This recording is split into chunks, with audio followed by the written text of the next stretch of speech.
Talking food. Oh, we like to do that on arrow.net, ARROE.net.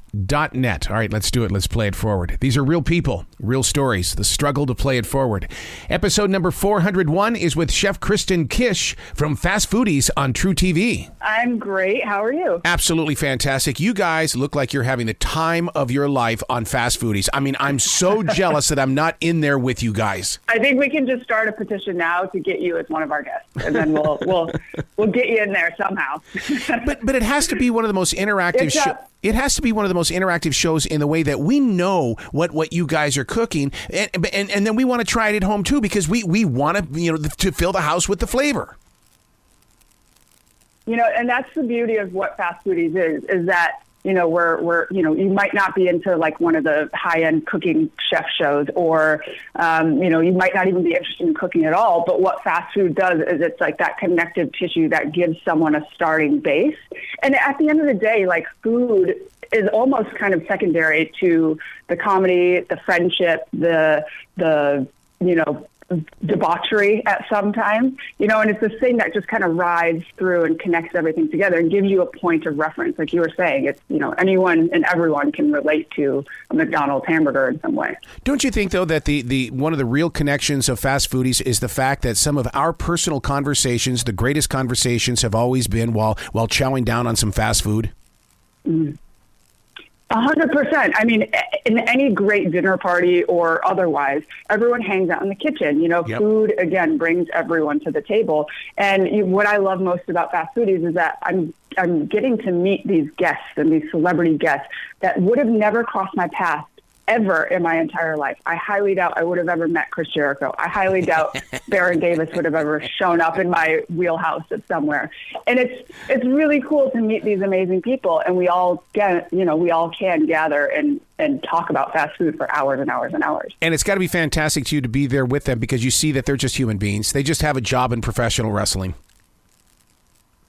Yes, exactly. I will say every single guest that we've had from season 1 and going into season 2, which is now 2 episodes even longer, so we have 2 other extra guests, is that they all have an appreciation for food and what we're doing. And it's very, I feel personally very respected, because it's, they're having fun, they're, having drinks and doing everything. But at the end of the day, they're really invested in what we're actually making for them. How are you able to replicate the food? Because, I can sit here and try to build a better burger, but man, unless I have, some sort of recipe, I don't know what I'm doing.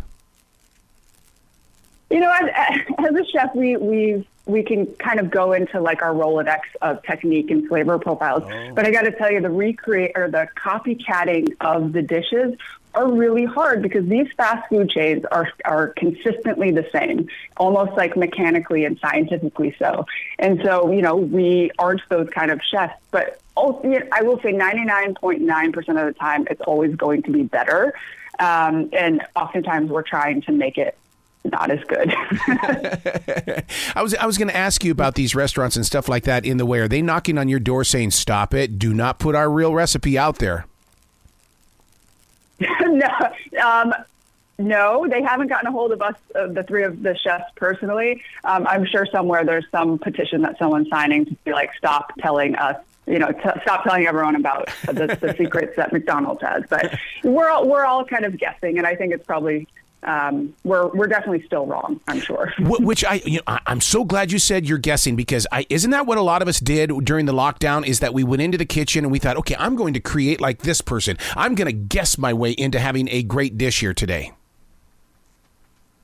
That's the best part of cooking, is the experimentation, and not everything has to be perfectly how someone else does it. At the end of the day, when you get in your kitchen and you cook and you have a good time, have a glass of wine, do whatever you want to do, and when you take that first bite, do you like it? And if that answer is yes, fantastic. Then nothing I could ever make you could really come to compete with that, because I think when you make something and you find yourself really proud of it, those are the best dishes to me. You're going to think I'm weird, Kristen, but while watching Fast Foodies on TruTV, I have a newfound respect for those that are inside those fast food restaurants going, you know what, take 2 more minutes. I'm fine, because I know what you're doing in there, and I respect you for what you're doing. Yes, there's an art to fast food, a true art. There's a true science. There's a lot of stuff that we don't know how to do. And yeah, there's a lot of secrets. I'm sure one day there'll be like an entire television show on debunking the myths and the secrets of fast food. And I will watch that happily. Now, one of the things, new viewers and stuff like that to the show Fast Foodies that they need to understand, is there a time limit for those that are competing on this? Because you know how it is. You've got 1 minute. You're going, how are they going to get that done in 1 minute? You know, there's not a time limit, but, you know, at the end of the day, it's still a television show. We have crew and, you know, people that need breaks. And of course, we also need to take a step away at some point. So we collectively, internally have kind of this, you know, we all kind of chat before, Jeremy, Justin, and I. We were like, how long do you think you need for this one? And we'll typically go with the person that needs the most time. So in general, the copycat round, where we try to nail it exactly, is, you know, we try to keep it under that 45-minute hour mark. And then for the next round, the remix round, where we get to be real chefs, we try to stick around an hour and a half, 2 hours. I'll tell you, one of the superstars on this show, those sets, you guys, I love how you guys have made it uniquely your own style. The set? Yes, absolutely. Yeah. Yeah, it's it's an existing restaurant, and you know, it was a beautiful setup, gorgeous. We all walked in there and we're like, wow, this kitchen is amazing. To think as a chef, this was your restaurant kitchen. Like, it's beautiful. Had everything really set up for us. So it was an existing, real working restaurant. So I've got to ask you a question now. How is it that you're able to train your taste buds to recognize what food is inside something that is all mixed together?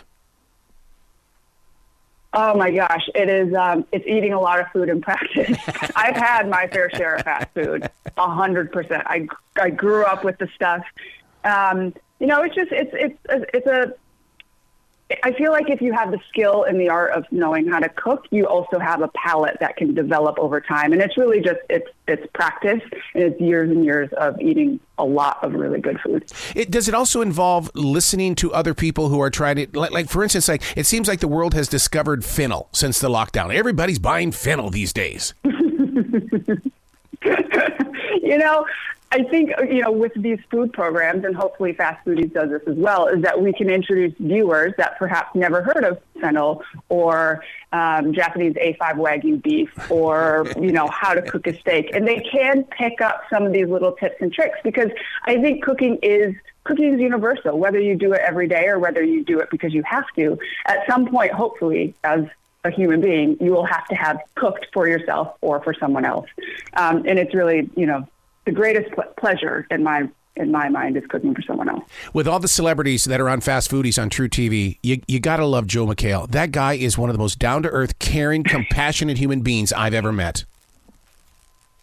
I will mirror that sentiment exactly, and he loves chefs. Like, he loves chefs in the process of cooking.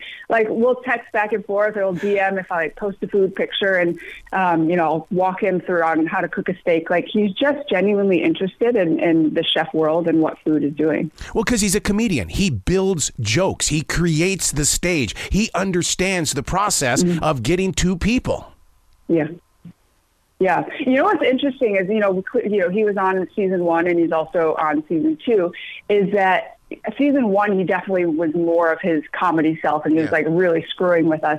Season 2, he came in and he was like a sponge. He was like, just teach me how to do everything. And it was like such an interesting dynamic. I think we built that trust with him on season 1, and it was really exciting to have him back on this next season. Oh, Kristen, you got to come back to this show anytime in the future. The door is always going to be open for you. Thank you very much. We'll see you on season 3. You bet. Be brilliant today, okay? Thank you. Thank you. Thank you.